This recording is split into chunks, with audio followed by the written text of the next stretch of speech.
Good morning. My name is Christopher Simmons. There's my Twitter handle in beautiful Comic Sans if anyone wants to tweet any of the enviable, quotable wisdom that I'm about to lay on you all. I know the sort of tradition of Creative Mornings is to show work that is inspiring, oftentimes your own work. I'm going to decide to take a little bit of a different approach and just show other people's work and criticize it. So hopefully that'll be okay. I've been thinking a lot about this sort of theme of climate, which is this month's theme around the world. And there are a lot of ways of sort of accessing that. We think about climate change. Obviously, we think about how California desperately needs some rain. But I also think about climate as sort of this idea of the sort of prevailing conditions that we live in and operate in and work in. And it strikes me that those conditions are in dramatic flux right now, and I know that because they're affecting my own life and my own practice as a designer. And we hear, in the sort of out of that fluctuation, a lot of sort of, I don't know if you call it rhetoric, but sort of this idea that it's the most exciting time to be alive. That there's so much change, and the pace of change is so rapid that technology is advancing at such an incredible pace that that there is no better time to have been, a creative person or even any kind of person on this planet, which may be true. But I'm thinking that it was probably pretty exciting to be alive about, a couple of million years ago. The earliest known campfire dates back roughly 1 million years. Hominins were using fire in regular use for heat and light as long ago as about 350,000 years ago. And those were, it's sort of from cave evidence in Israel and South Africa and whatnot. But imagine being this guy the day before fire, right? Now that was an exciting time to be alive. That is rapid change. And what's interesting about fire, besides its ability to give us heat and light, obviously, which changed culture or started to establish culture, I suppose, is also that you can be used to cook. And this is something that I learned in researching this particular topic, is that cooked food contains about 30% more calories than raw food. That's why it's great to be on a raw food diet for a while. You can actually starve to death on a raw food diet, apparently. So, everything in moderation. But also about 20% of the energy that our body uses is devoted to our brain. So here we have the advent of fire. We get 30% more energy. 20% of that energy is going to our brains. What happens? Suddenly we start getting bigger brains. Pretty awesome. And basically, fire is what makes us human. Cooked food is what makes us human, evolutionarily speaking. So what do we do with those bigger brains? Well, it took about another 345,000 years for us to invent that, the wheel. So rapid change and then a long period of kind of thinking, hey, what do we do with all this gray matter we've got here? Anyone know what the first wheel was used for? No one? I'm going to tell you. It was a potter's wheel for making pottery. So the first thing that we sort of did in terms of invention with our bigger brains was make a tool for creation, make something that actually facilitated design, believe it or not. And then shortly thereafter, we were able to apply the wheel to things like commerce and war. I think the Romans were the first to put on a chariot, for example. So like most great designs, it got subverted for other purposes, or perverted for other purposes, you could say as well. I want to show you a quick video. They questioned, are there still bedtimes out here? Was that a coyote? And who gets to choose the movie this time? But they never had to wonder if their network could stream it. If you're not on the largest, most reliable network, what are you giving up? Verizon. All right, so that's what we're doing with our brains now, inventing ways to go out into the wilderness, pitch a tent under the vast universe of stars full of untold galaxies teeming with life and mystery and wonder, and stream an animated version of Star Wars.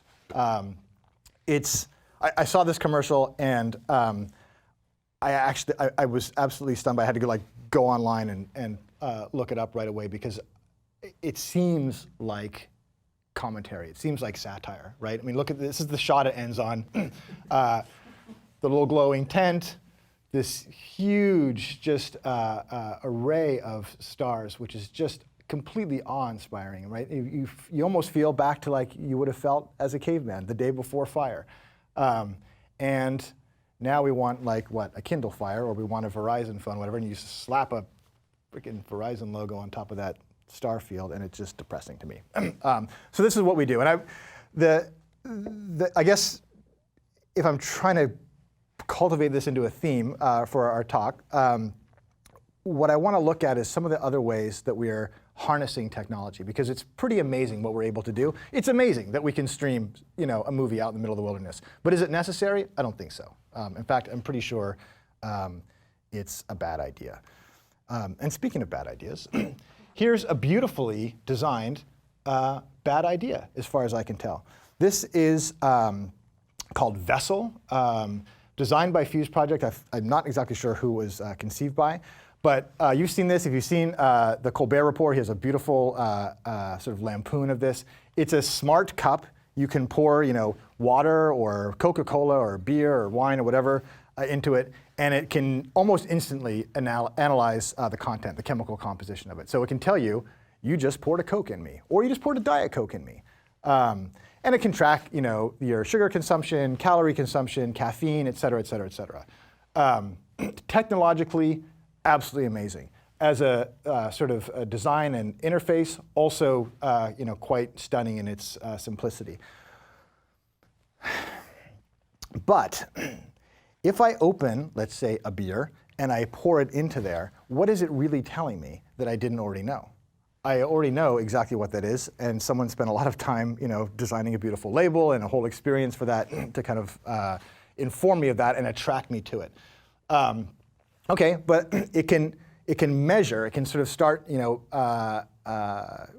establishing these benchmarks for our consumption. So how much caffeine do I consume in a day? How do I, how am I feeling? Is this working with my diet, et cetera? So there's data that this is collecting for us, which is something that my beer bottle or water glass doesn't do.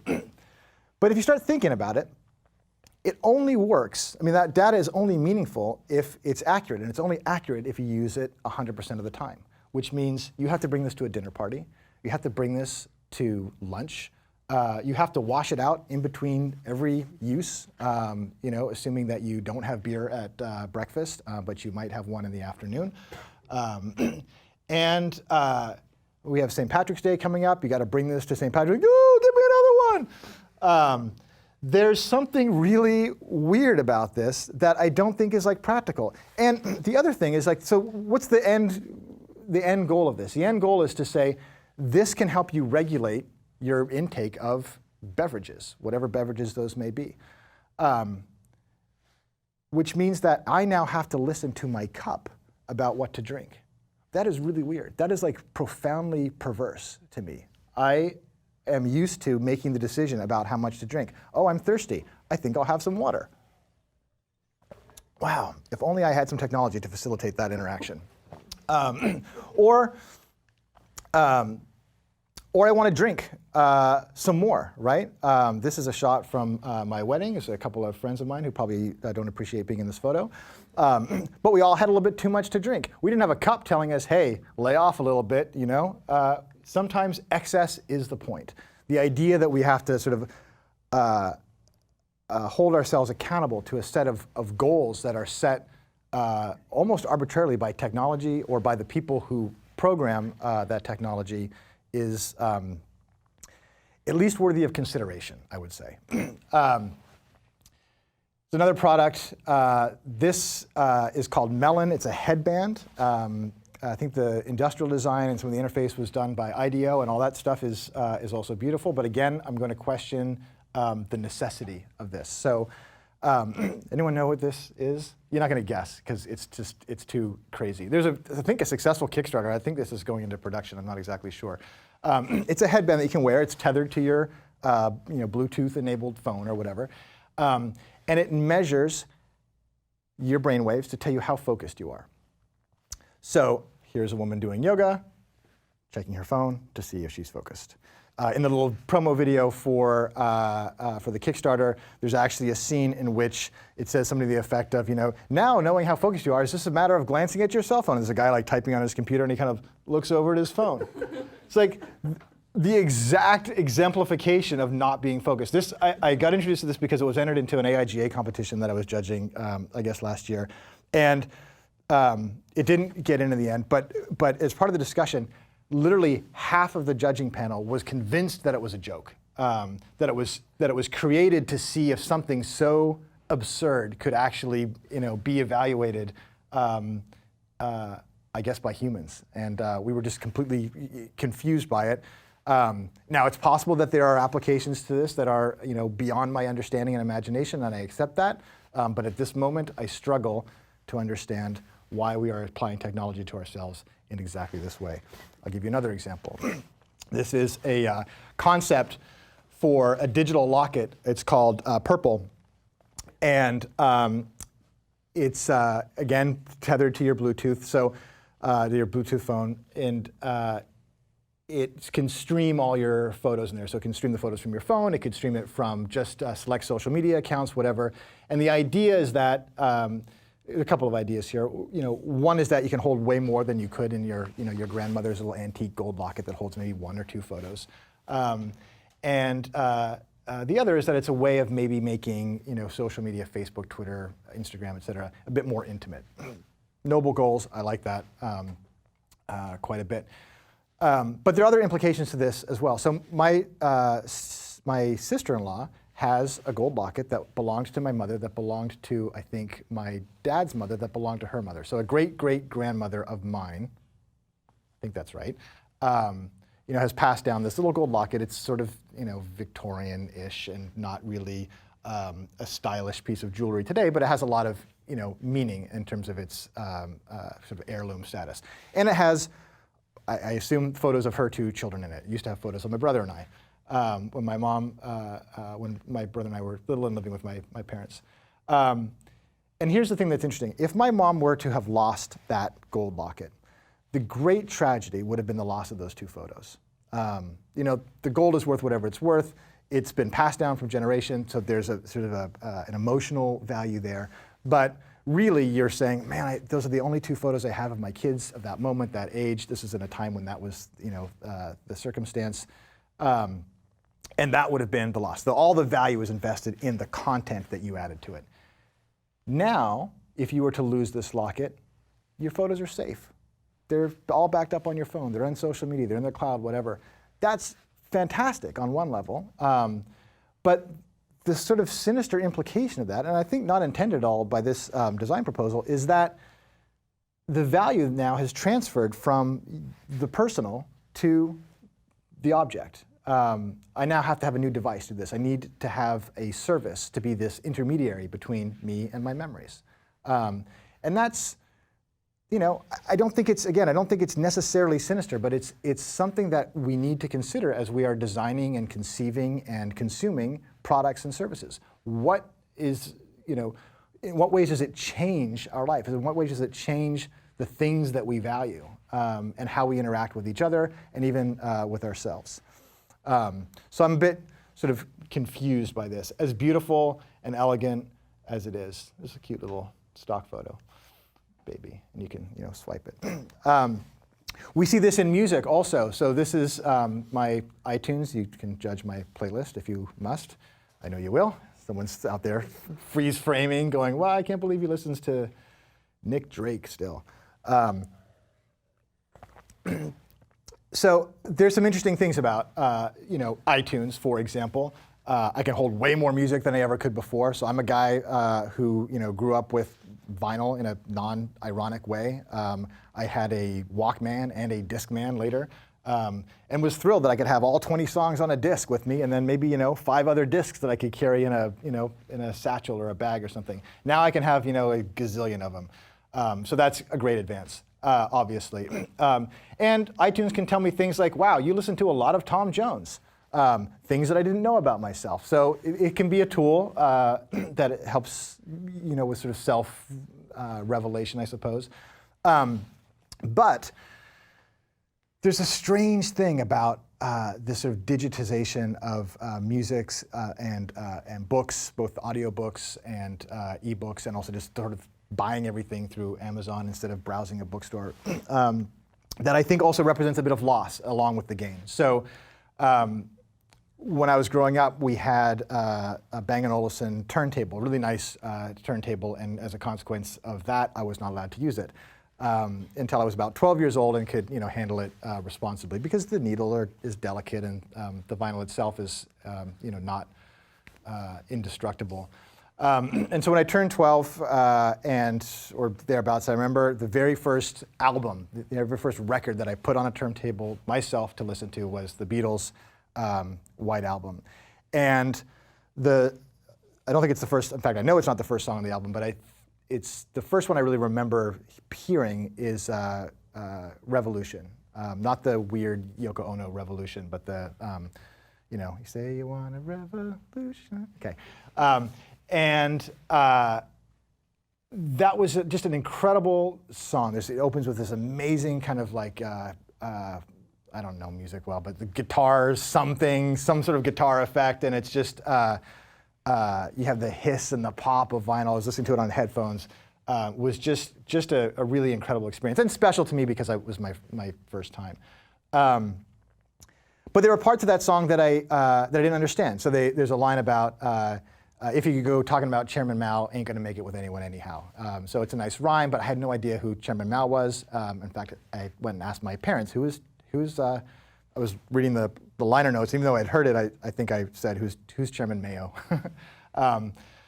And they explained it to me. They explained, to me who he was as a cultural figure, as a political figure, obviously with their, own political point of view or slant on it. And as I think back to that moment, and I think back to, or think now on how we sort of navigate music, is something like this more interactive because it gives me, a sort of greater nonlinear access to data and to my music database, et cetera? Is it more interactive to not know who, Chairman Mao is and be able to probably on the new Apple laptops force click my way and get the answer? Or is it a greater symbol of interaction to have to talk to your parents about something, to talk to another human about not just the facts of something that you could get through Wikipedia or wherever, but an opinion on something, and to have those interactions that then shape your values and shape who you are as a person. I remember, see if I can get this to go forward, listening a few years later to the Bob Dylan's Greatest Hits with my friend Andrew. We came home after school one day and decided to put on records, and we listened to Bob Dylan's Greatest Hits, and I think it's some Monty Python comedy records as well. And the great thing about this, besides it being an amazing album, is this was inside it. I still have this poster. Bob Dylan, poster. I don't know. It's actually a fairly large poster. It's not to scale in this image, but it's a big ass poster. Done by, of course, Milton Glaser, one of the most influential graphic designers of the past century and certainly of his era. Who I had no idea who he was at the time or even didn't think about design much at all. But it was this sort of surprise gift, this tangible thing, this extra piece that I got that's not like a bonus feature disc, but a poster that I can hang up in my room or whatever as an emblem of me liking this music. Tremendously personal, I think, surprisingly intimate, and just flat out surprising. We don't get that in digital music anymore. We get other things that are great, but we don't get that. Switching gears a bit, this is a restaurant design. I don't know if anyone recognizes the restaurant. No? There's another one. Same restaurant, I mean, different location, another one. Here's a hint. Okay. How does McDonald's get to look that good? This is freaking me out. McDonald's makes shitty food, right? I'm probably not supposed to say that on, I'm not supposed to say the S word in front of little children, I'm sorry. I really am. And I'm probably not supposed to say on camera that McDonald's is poor quality food, but it is, and we all know it. And for a long time, you could rely on poor quality food being presented in a poor quality environment, right? Plastic chairs, fluorescent lighting, styrofoam packages, no music, I think. Is there music at a McDonald's? I can't even remember. I don't think so. Like, who cares, right? But now it looks amazing. I want to go there. And I think that burger is going to be, something different than what it's really going to be. I was talking to a friend in Dallas, and he said there's a sort of like a Walmart. Like how Target has these Target City stores now, these sort of like miniature ones. So Walmart is kind of following that same trend. And he said it's really well designed. You go in, it feels like being in a Whole Foods. I don't want my Walmart to look like a Whole Foods. I want like the design cues that this is crummy. But everyone now is making design a part of their business model, a part of their marketing plan. And it's getting confusing to me. Is it a net positive that we are being surrounded by better looking stuff? Maybe. But I also think it's important that those things have meaning and that good things are represented by good or great design, and that crummy things are we're warned about because the design matches it. I came across this just a few weeks ago. This is a stunning graphic. You can see it. It's part of a sort of a set design by a designer in London named Kate Morass, just an incredible talent. I'm totally envious of her. This is the concert stage, like super design driven, highly graphic. Anyone would envy it. And it's for, no one knows who this is. You know who this is? Say it, admit it. One Direction. All right. One Direction, a manufactured boy band, manufactured by Simon Cowell, because they auditioned for the X Factor or whatever the British one is, Britain's Got Talent or something, and none of them made it. So he said, well, what if we take, 5 mediocre people, put them together into a band, give them all a haircut to match their personality, let them croon to the girls one at a time, and we've got ourselves a band. There's a stunning contrast to me between how artificial they are as a group, in my opinion, and how stunningly unique and beautiful and just spectacular this is. Part of me thinks it's important that shitty bands look shitty. Sorry, last swear word. But here's another way to think about it. In the Renaissance and in other eras, art was largely public. We had private art as well, but you had frescoes and sculptures that were out in the environment for all to see and all to experience, and they were commissioned for the glory of God or for political leaders or just to what's the word I'm looking for? I just blanked on it.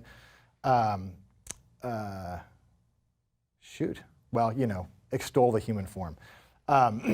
And this was sort of the visual landscape that a person living at that time could expect to encounter. Sculpture, frescoes, fountains, architecture, all commissioned with intent, all striving for some form of idealism or beauty. And that was the landscape. This is, by and large, what the landscape looks like now. Public art is billboards, it's commerce. The motivations aren't entirely different than of the Renaissance. I mean, a sculpture of the Medici, commissioned by the Medici, is not that different than Sandstone Chiropractic, billboard set up by Mr. Sandstone, presumably. But there's a difference in quality and a difference in experience. And there's something, again, I think important to consider about what our motivations are here. What are we doing with our abilities? Apple has a beautiful campaign out right now of billboards. I fundamentally hate billboards. I think they're unethical. I think they're immoral, actually. This is public space that should not be erected for private gain. That sounds a bit, I don't know, it sounds a lot political, I guess, but so what? That's how I feel.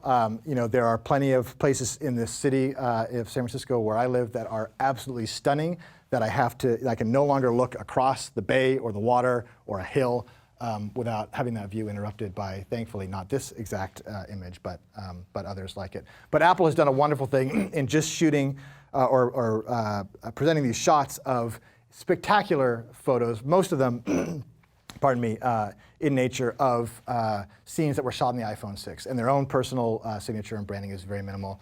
And it's at least a gesture towards introducing or reintroducing the idea of beauty into the world as opposed to just opportunity. I'm going to show you a couple of pieces that I actually really admire. This might be a surprising one to start on, but this is a campaign that was produced by Jeremy Mendy, who's a designer here in San Francisco, I think for Country Music Television, if I'm not mistaken. But this is for the Miss America pageant. And if anyone knows Jeremy, he's a tremendously thoughtful, fairly,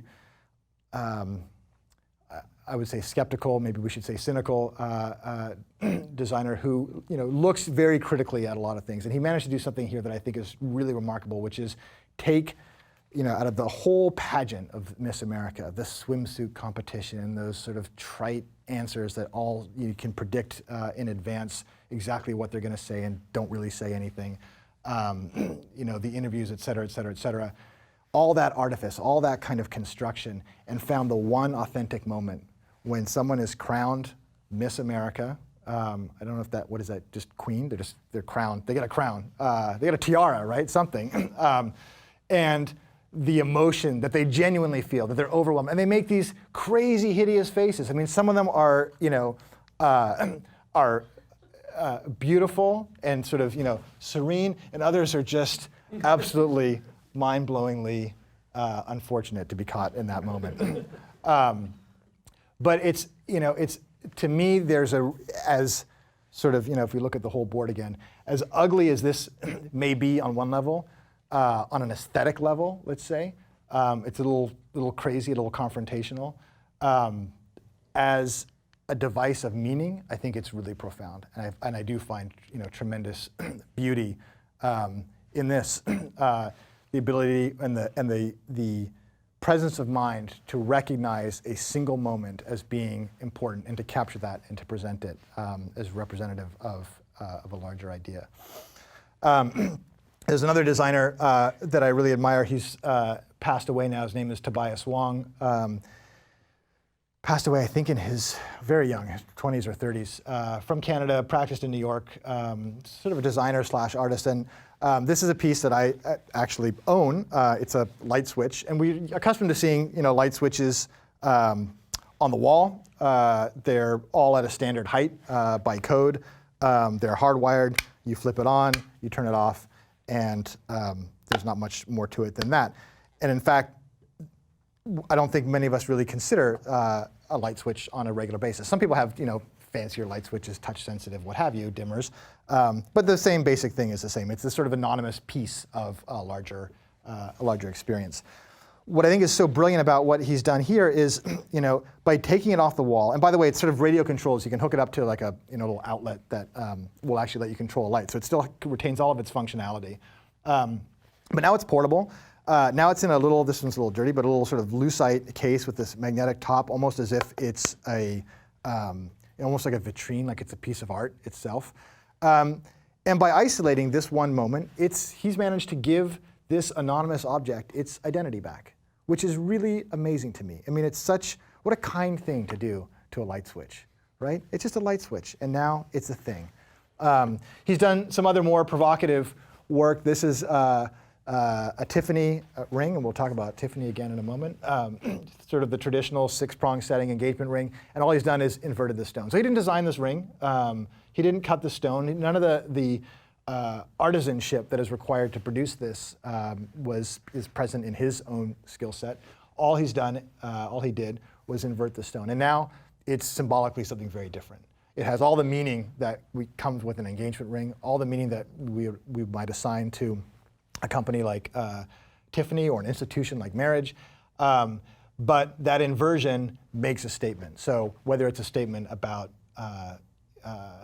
feminism or antagonism, a statement about marriage, whether it's meant to be aggressive or defensive, who knows? I think it's an open question, but it allows us to consider something that we've probably all seen countless times in a completely new way. This is the designer's ability to inject this layer of critical thinking on top of an assignment, even if it's an assignment that you give to yourself, or in Jeremy's case with the Miss America pageant that comes from a client, and be an active participant in the meaning that you're creating in the world, as opposed to just the aesthetics that you're introducing.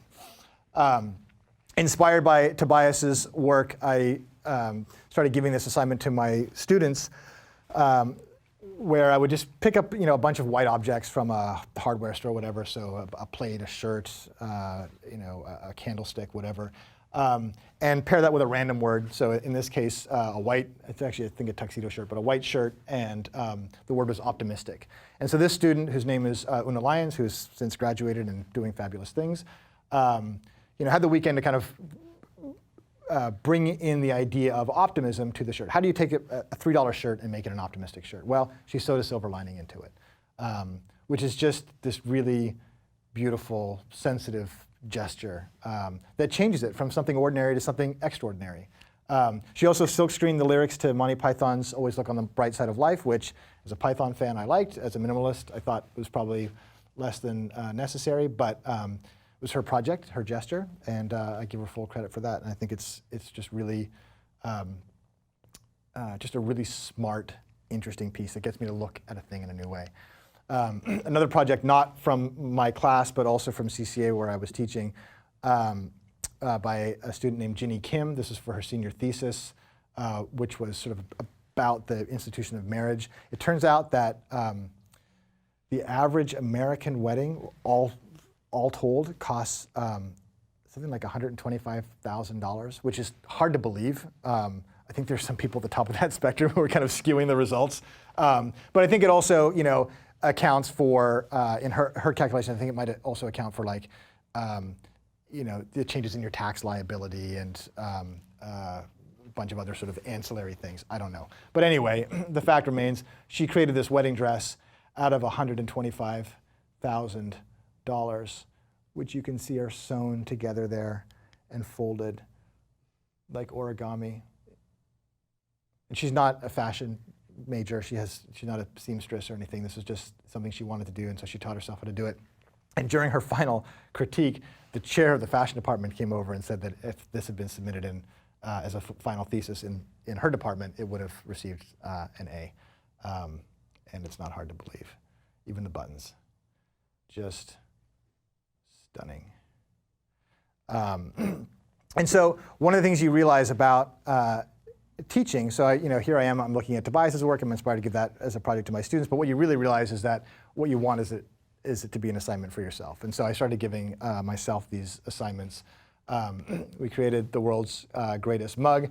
Again, how do you take a really simple, cheap object? I think these two mugs together cost about $3.50. I wanted to sell them for $25 somehow. So what's the difference between $3.50 and $25 besides $21.50? It's design. It's making it something more interesting, more significant than it was. And so everyone's seen the world's greatest dad, world's greatest whatever, mom, granddad, uncle, whatever, coach.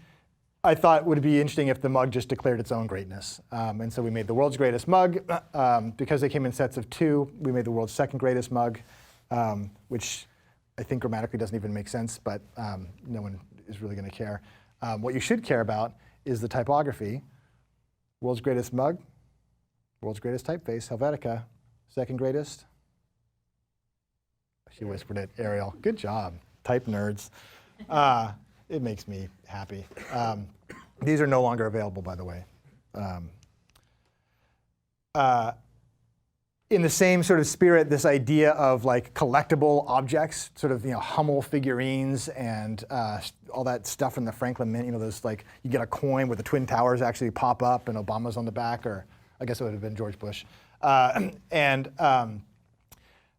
just seem so obscene to me, and not just in their craft, which is typically poor, but the idea that someone is trying to make you believe that this is collectible, right? As a rule of thumb, anytime you see the word collectible on an object, on a package, it's not. And so we kind of wanted to play with that idea. So I worked with this calligrapher to kind of flesh out this concept. Her name is Danielle Davis, I believe.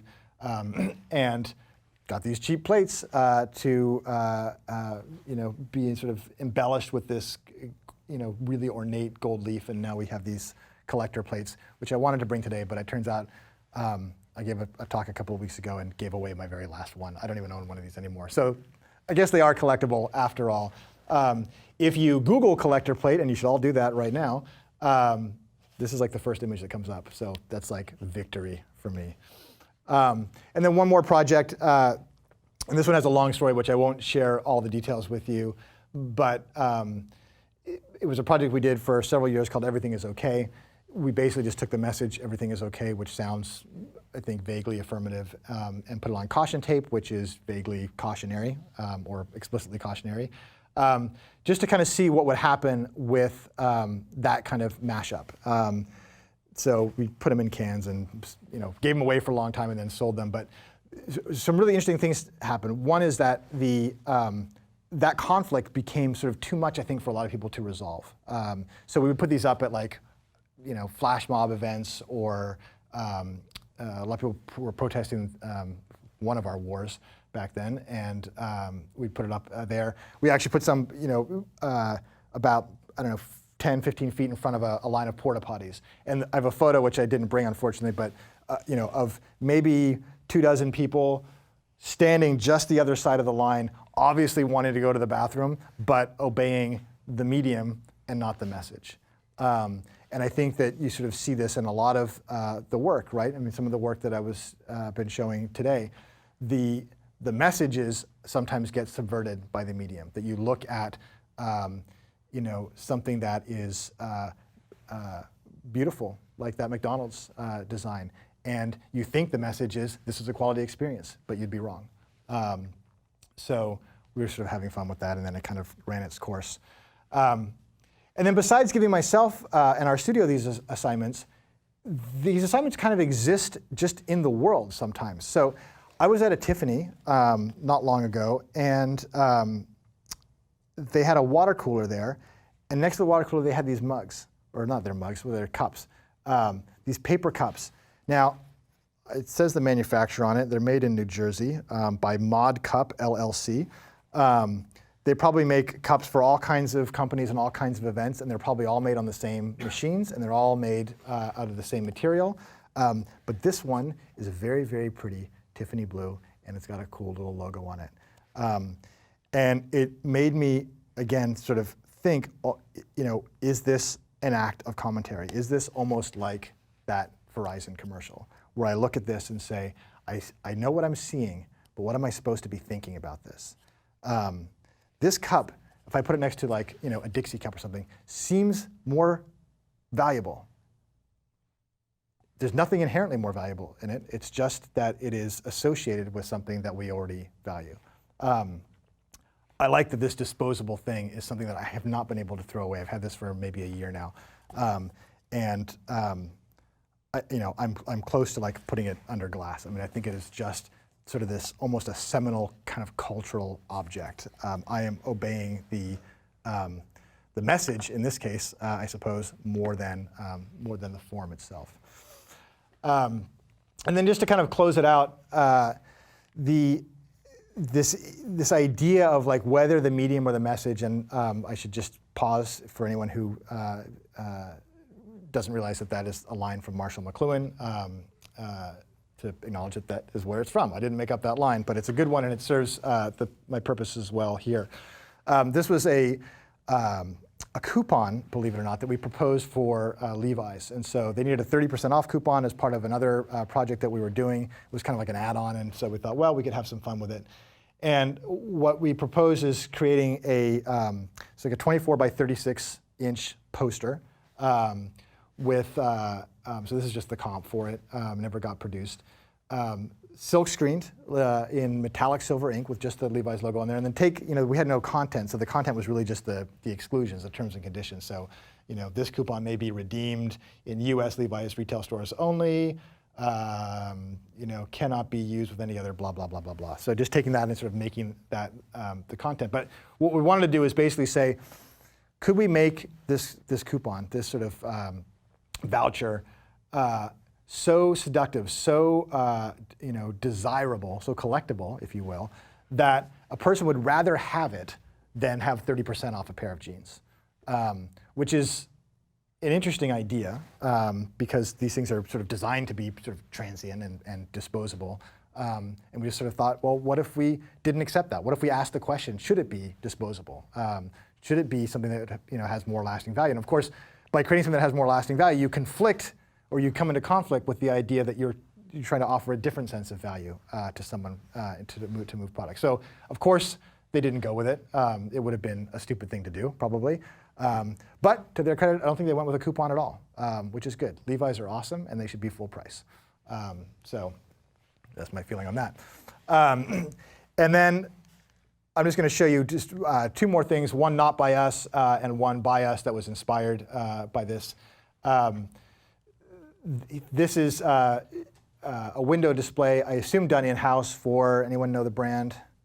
Marc Jacobs. Amazing how easy it is to detect that. It doesn't say Marc Jacobs on here anyway. In no place, in no instance are all the letters in the right order.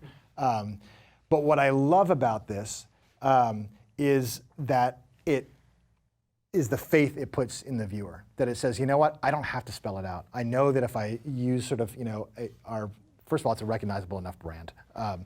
It has a number of signature letters in it, and they're using it, or an approximation of the typeface that they use for their logo type. But it's also a tremendous risk.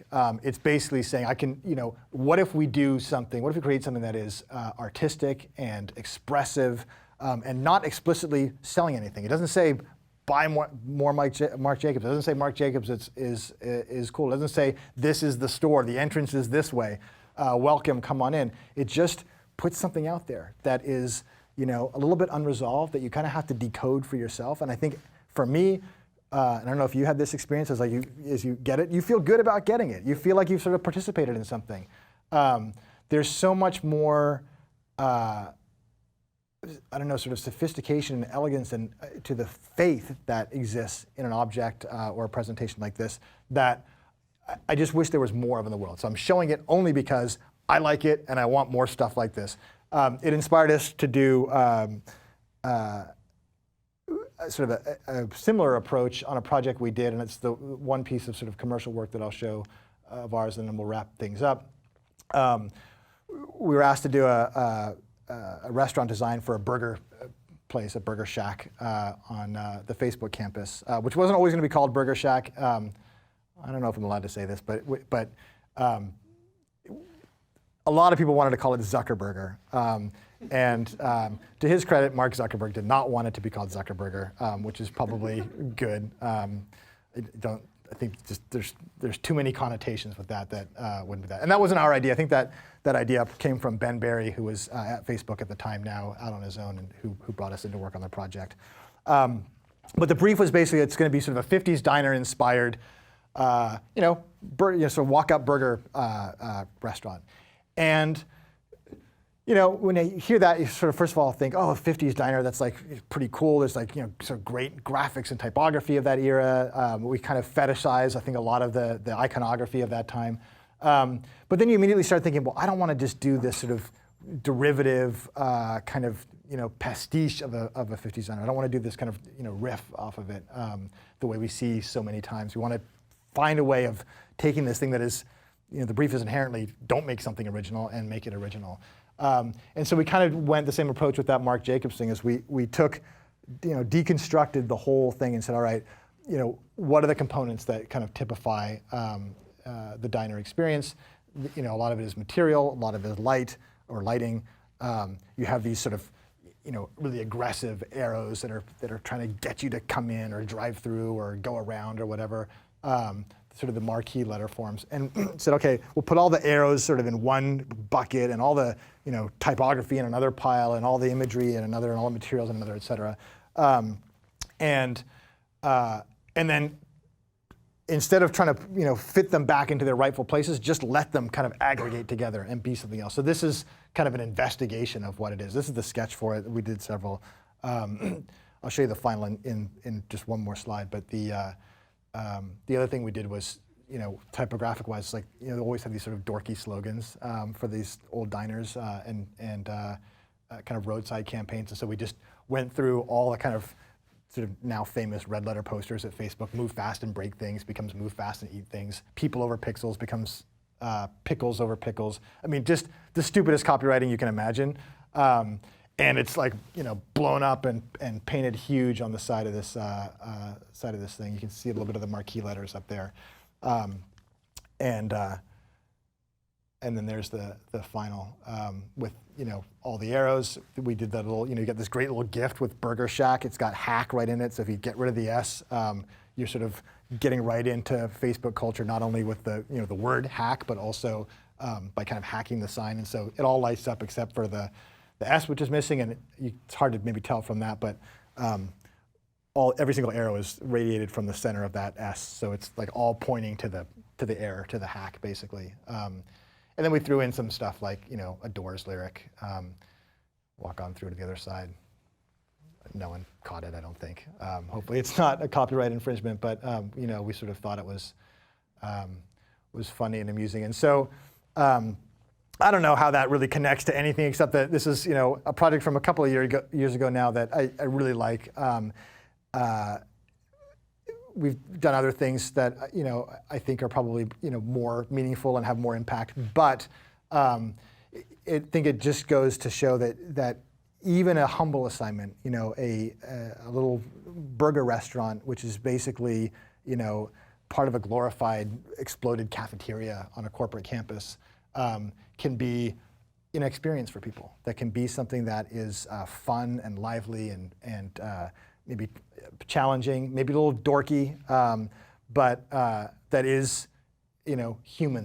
There are a bunch of choices here that are intuitive, that are whimsical, that are just meant to kind of share our own kind of amusement with things. And so, is this the antidote to the good-looking McDonald's? I don't even know how good their burgers are. They're better than McDonald's, I'm sure. Is it the antidote to the smart cup or the focus headband or the stream your movies while you're in the wilderness?